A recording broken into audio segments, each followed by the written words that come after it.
గత 45 రోజులు ఏం జరిగింది, హెచ్సిఎల్తో ఏం డిస్కషన్ జరిగింది, విప్రోతో ఏం డిస్కషన్ అవన్నీ ముఖ్యమంత్రిగా దృష్టికి తీసుకొస్తాం జరిగింది.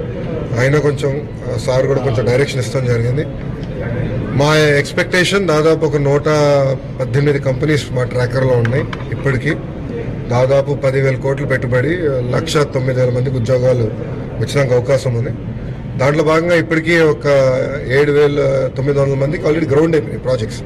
అంటే 7,900 ఉద్యోగాలు కల్పిస్తాం జరిగింది ప్రభుత్వం అటు ప్రైవేట్ సెక్టర్తో కోఆర్డినేట్ చేసి. సో రాబోయే రోజుల్లో కూడా ఐటీ కూడా చాలా బాగుంటుంది అనేది మా ఆలోచన. దాంట్లో ఎలాంటి